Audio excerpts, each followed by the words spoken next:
Well, it's time now for our look at the world this week. And of course, the news is now dominated by those twin attacks in Spain. With me in the studio to discuss this is Christopher Dickey, the foreign editor for the Daily Beast, and Thomais Papaioannou, who's a correspondent for Greek and Cypriot public television. Hello to you both. Thank you for being with us. Now, is it surprising, perhaps, to see such a terror cell operating in Catalonia? Not really. There was a sense that something like this was building up. You've had a couple of dozen arrests in the last year and a half. Half of them have been in Catalonia. A lot of the operations that have been carried out against jihadists have been carried out in Catalonia because there are a lot of Salafists in Catalonia who've been there for years and started building up a kind of a culture of resistance to the West in that area, which is something we're also seeing in some parts of France. So the idea that there might be something is not a tremendous surprise. What is surprising is that you had a cell as big as this one seems to have been, with at least 8 and maybe quite a few more members, because security services generally think that once you get beyond 3 or 4 people in a cell, it can be penetrated. Either people talk, or they talk to people who talk, or you intercept communications and you're able to stop it.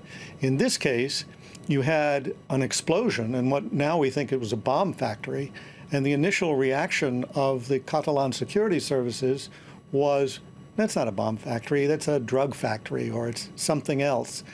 And it appears, not confirmed, but it appears that they didn't want, for local political reasons, they didn't want the Spanish security services getting involved.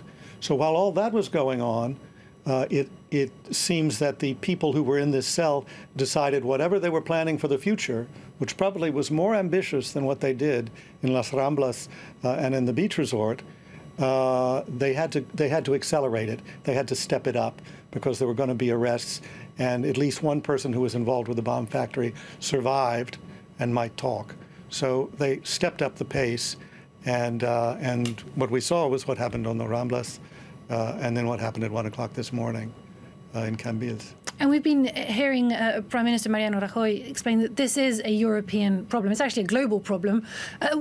Having said that, is Europe acting efficiently and unitedly in handling this threat? Well, obviously not, since Catalonia and the Spanish state are not on the same page. Obviously, they hide secrets from each other. So, and they have a referendum by the end of the year. So they have a lot at stake right now. So it's obvious that there is a disunity inside the country. So imagine what happens outside Spain.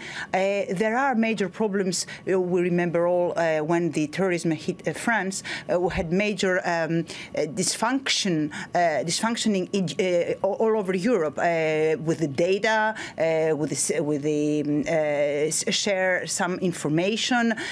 We've learned that some migrants were not exactly migrants passed through Greece to go to Europe, Germany, and there were holes somewhere in the security of Europe. And now we are aware that there is no full cooperation in Europe. So if there is no unity in Spain, if there are problems with Brexit right now, do you remember Theresa May threatened that she might cut the security cooperation with the rest of Europe if you don't facilitate more my Brexit strategy. Is that a credible threat, though, considering the situation? But you shouldn't threaten this way. Security is a major problem, and you have to respect this, let's say, the security of your citizens, European citizens.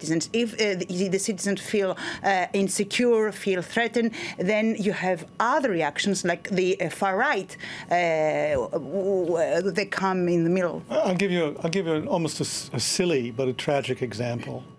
After the Nice attacks last year, after the 2 attacks in Britain this year using cars, clearly all over Europe, people are putting up obstacles on any wide sidewalks, especially ones with lots of tourists on them, because it is obvious that those are prime targets for this kind of attack.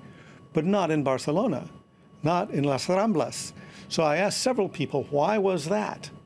And I was told by people who cover these things closely, it was because the Catalan government did not want to be seen as doing what the Madrid government was saying should be done. It was that.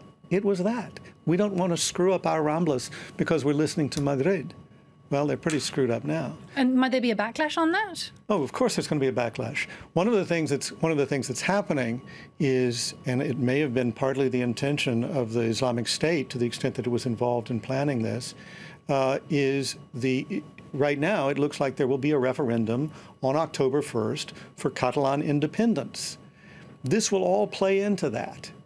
And we have seen several times that ISIS has tried to influence elections. And before them, al-Qaeda, most famous example of all, was in Spain in March 2004, just before the parliamentary elections, when you had an al-Qaeda-affiliated group kill more than 190 people in the Atocha station, the main commuter railroad station in Madrid, in order to affect the elections. And you know what? They did. So you're saying the timing is as much about what's going on with the Islamic State group being on the back foot in Iraq and Syria as it is with internal politics in Spain? I think internal politics in Spain made it possible for ISIS to operate there in a way they might not have operated elsewhere. And to have the effect of And at the same time, ISIS is very anxious to use any means that it can to show that it is still alive and, if not well, omnipresent. And so you had this terrible confluence of situations that resulted in the lives of a lot of people being lost. But then again, there were 34 nationalities in the victims, dead or wounded. So coupled with this ambition, local ambition, there is this international wave of reaction. It's like a chain reaction, huge chain reaction. Imagine, is an American dead, they're from Malaysia, from Taiwan, from Greece, they're from France, they're everywhere in the world. So hitting one target, you get a massive resonance around the world. Sure, in retrospect, it's the ideal target. Indeed. You couldn't have an it's the same easier target that's being hit every single time. Tourists have become the basic target. Sure, tourists are a target. I mean, this is obviously why there's a lot of concern in Paris. But it's not just tourists, it's also, if you will, the innocent. It's to get people at a moment when you would least expect or want something, even if, from a security point of view, you could say this was going to happen.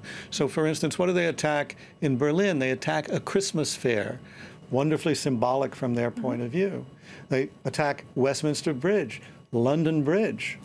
They attack Parliament after the Westminster Bridge attack. They attack Manchester Arena, a concert for little girls. Bastille Day. And Bastille Day a year ago. Yeah. Well, that was stunning. Yeah, it's real symbolism there. And Tomás, you were mentioning the far right, and we are seeing a backlash. From what I'm understanding, there have been demonstrations from the far right this evening in Barcelona. Can we expect a backlash on that level of anti-Muslim sentiment? It's the most natural second reaction after the bombing. It's a beautiful playground for these groups to triumph over their the deaths and the injured. It's like a gift to them. They give them reason to live, in a sense. Look what happens in America, in the United States. It's like we are like a second reaction to the United States. It's hitting home in Europe. And we have a long history in far right in Europe, so it's perfect situation for them. And indeed, I'm expecting more and more of violent reaction from the far right against Muslims, because they don't care. It's a package, so they don't discriminate in a sense. They consider everybody. Generalize. Well, even last year, the French intelligence services were warning that they had to redeploy some of their resources to follow the far right, because they were so concerned that there would be a rise in far-right terrorism in France.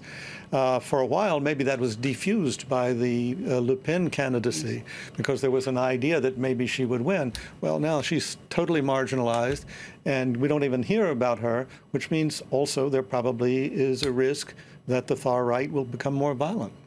Christopher Dickey, thank you very much for having been with us. Tomás Papayannou, thank you also. That's where we're leaving it for this evening. Thank you for watching. Stay tuned to France 24.